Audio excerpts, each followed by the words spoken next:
सत श्री अकाल जी सारिਆਂ ਨੂੰ। ਅੱਜ ਆਪਾਂ ਗੱਲ ਕਰਾਂਗੇ ਸਪੀਕਿੰਗ ਮੋਡਿਊਲ ਬਾਰੇ। ਲਾਸਟ ਵੀਡੀਓ ਸੀ ਮੇਰੀ IELTS 2 ਇੰਟਰੋਡਕਸ਼ਨ ਬਾਰੇ। ਜਿਨ੍ਹਾਂ ਨੇ ਉਹ ਵੀਡੀਓ ਨਹੀਂ ਦੇਖੀ ਉਹ आई ਬਟਨ ਤੇ ਕਲਿੱਕ ਕਰਕੇ ਉਹ ਵੀਡੀਓ ਵੇਖ ਸਕਦੇ ਹੋ। हाँ जी, speaking is the shortest module of IELTS। ये हुंदी है सारी 10 ਤੋਂ 15 मिनट की। Speaking they which total 3 part हुंदे आ। सो अज आपां गल करांगे उन्हां तीनों पार्ट्स बारे। First is about general question that last around 4 to 5 minutes, जिहदे विच तुहाडे तो बहुत ही फैमिलियर टॉपिक पूछे जाते हैं। That is about your self, your family, your home town, your work और योर स्टडी। सो ये आपां बहुत ही कॉन्फिडेंट रहना हुंदा। एंड ये क्वेश्चन टोटल हुंदे आ 4 to 5 इन नंबर। सो तुसी इसनूं बहुत ही कॉन्फिडेंटली आंसर कर सकते हो। एंड कई बच्चे दे विच यही मिसटेक करते कि इन्होंने क्वेश्चनस नूं बहुत ही लाइक येस और नो दे विच आंसर करते हैं। सो येस और नो दे विच आंसर करने की बजाय try to stretch the answers. Next is part 2। Part 2 दे विच तुहाडा क्यू कार्ड हुंदा। क्यू कार्ड की टाइमिंग हुंदी है 2 to 3 मिनट की। सो ये बेसिकली तुहानूं 1 मिनट दिता जाता, that is for preparation purpose.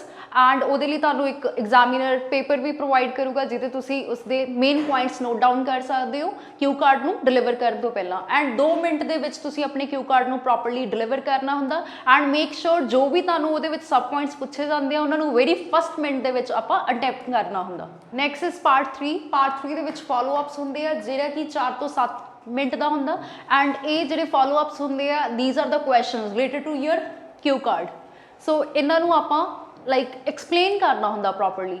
Like जे अगर तुहानूं लग रहा कि तुसी तुहाडे कोल रेलीवेंट उहनूं एक्सप्लेनेशन नहीं हैगी तो तुसी की कर सकते हो एग्जाम्पल्स की हेल्प के नाल उसनूं होर ज़्यादा सॉलिडिफाई कर सकते हो। And try to stretch your answer again, because part 2 ते पार्ट 3 की जो वेटेज होंदी है कंपैरेटिवली पार्ट 1 दे ज़्यादा होंदी है। इस करके आपां पार्ट 3 नूं लाइटली नहीं लवांगे।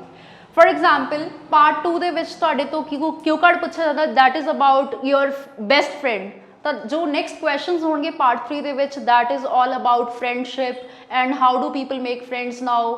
सो these are the very basic question, you can easily answer them.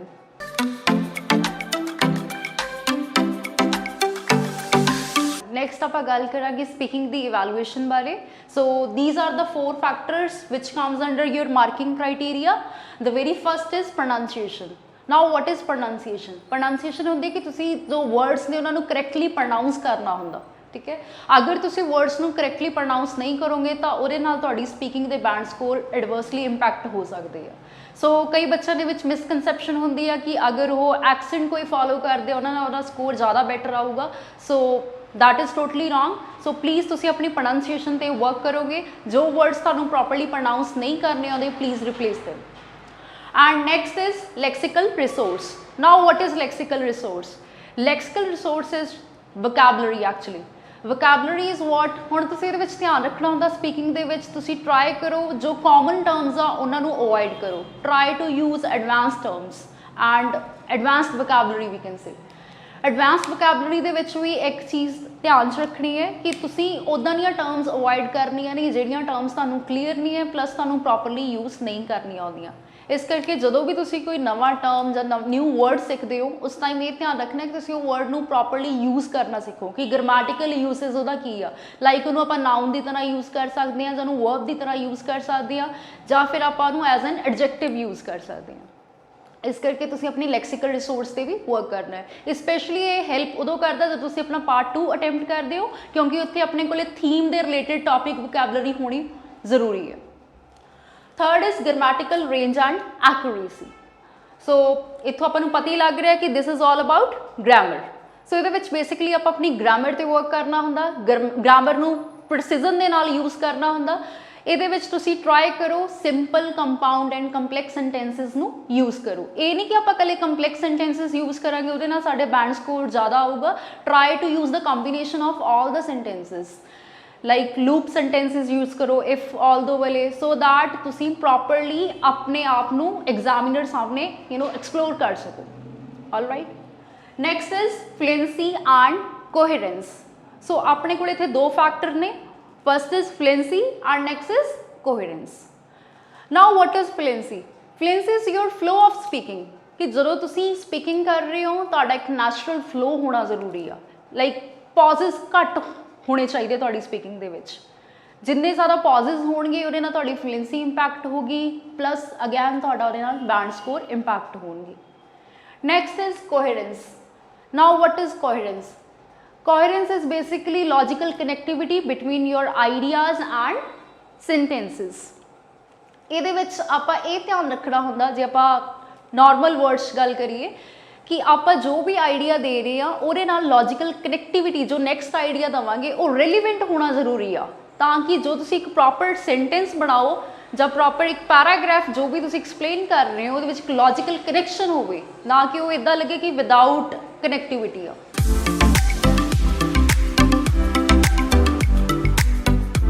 Next आपां गल करांगे dos and don'ts of speaking. Very first आपां गल करांगे डूज ऑफ स्पीकिंग। सो ये चीज़ां तुसी basically speaking they which follow करनियां हुंदियां ने। Very first is speak naturally and clearly. जिवें कि मैं तुहानूं पहलां भी कहा तुसी किसी पर्टिकुलर एक्सेंट नूं फॉलो करन दी बजाए तुसी अपनी नैचुरल टोन दे विच बोलोगे, जिन्ना तुसी नैचुरल साउंड करोगे उन्ना तुहाडा स्पीकिंग दे विच स्कोर वधिया होगा। Plus clearly, clearly means to से तुहाडी जिहड़ी वॉइस आ क्लीयर होनी चाहिए है ताकि तुसी अपने एग्जामिनर नूं ऑडिबल होवो। Right. Next is buy time to think with the help of certain phrases. हाँ जी, ਇਹਦਾ मतलब की है ਹੁਣ कई बारी ਹੁੰਦਾ कुछ सिचुएशन ਦੇ ਵਿੱਚ एग्जामिनर कोई ਤੁਹਾਨੂੰ ट्रिकी क्वेश्चन पूछ ਲੈਂਦਾ that time you feel like totally कि ਇਹਦਾ आंसर की करा लाइक ਤੁਸੀਂ ब्लैंक माइंडेड हो जाते हो एकदम। उस टाइम ਤੁਸੀਂ फ्रेजेस ਦੀ हेल्प ਨਾਲ उस चीज़ ਨੂੰ फिल अप कर सकते हो। फाइन। लाइक फ्रेजेस किदां ने kind of its bit tricky question, let me think about this question. ਇਹਦੇ ਨਾਲ ਕੀ ਹੁੰਦਾ ਇੱਕ ऑकवर्ड साइलेंस नहीं आती, ਉਹਨੂੰ ਤੁਸੀਂ कवर अप कर सकते हो। अगैन ਤੁਹਾਡੀ फ्लुएंसी मेनटेन रहती है। Third point is give full answers instead of saying yes और no.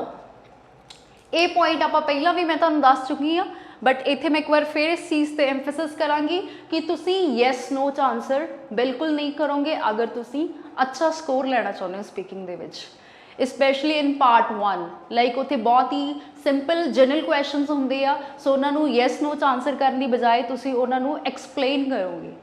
For instance, do you like colours? Student generally से yes, so instead of saying yes उन्होंने तुसी फर्दर एक्सप्लेन करोगे। Yes of course I like colours, my favourite colour is blue.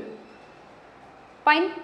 Next is practice hard, record yourself and listen.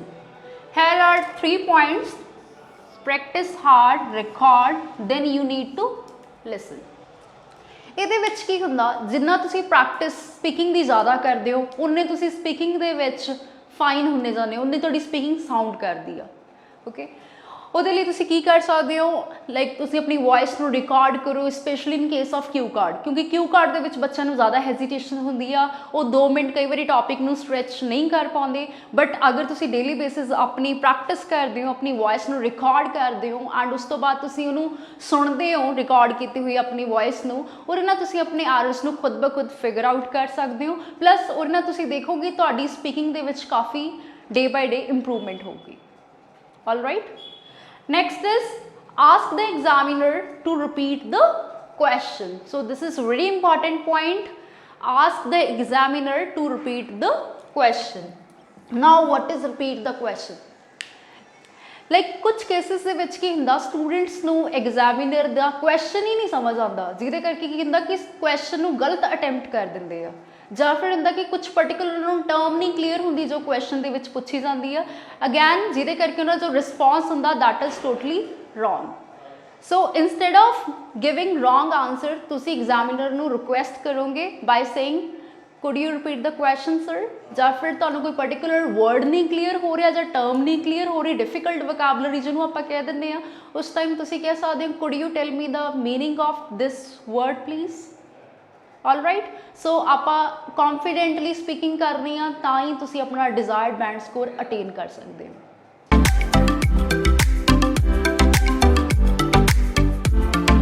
हाँ जी, next don'ts of speaking.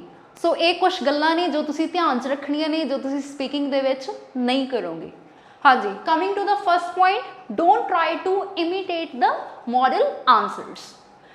कुछ students generally यही mistake करते हैं कि वो मॉडल आंसर्स ਨੂੰ क्रैम कर लेंगे आ, ਜਿਹਦਾ ਨੁਕਸਾਨ ਅਲਟੀਮੇਟਲੀ ਕੀ ਹੁੰਦਾ ਕਿ ਜਦੋਂ ਉਹ ਆਨਸਰ ਕਰਦੇ ਆ ਸਮਟਾਈਮਸ ਕਈ ਵਾਰੀ ਉਹ ਕ੍ਰਾਮਡ ਆਨਸਰ ਭੁੱਲ ਜਾਂਦੇ ਆ, ਜਿਹਨਾਂ ਅਗੇਨ ਉਹਨਾਂ ਦੀ ਫਲੂਐਂਸੀ ਇੰਪੈਕਟ ਹੁੰਦੀ ਆ।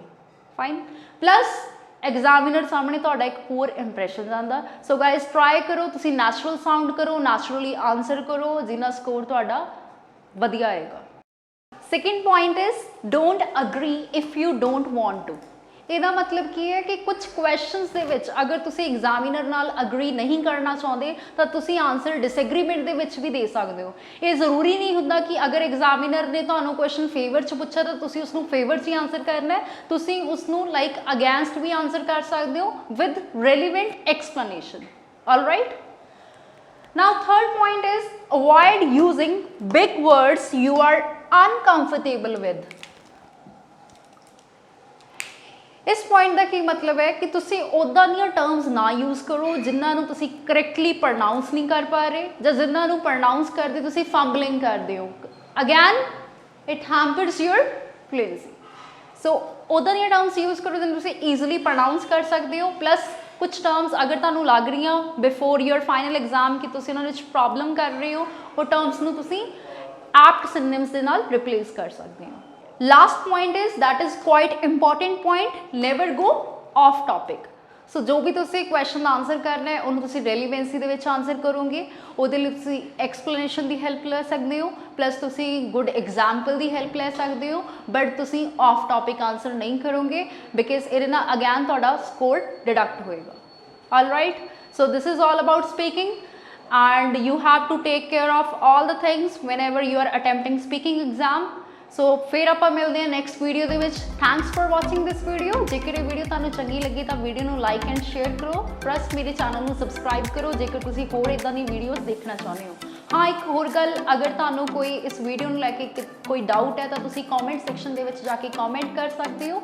ਮੈਂ ਤੁਹਾਡੇ ਉੱਥੇ ਕਮੈਂਟ ਦਾ ਰਿਪਲਾਈ ਜ਼ਰੂਰ ਕਰਾਂਗੀ। Thank you.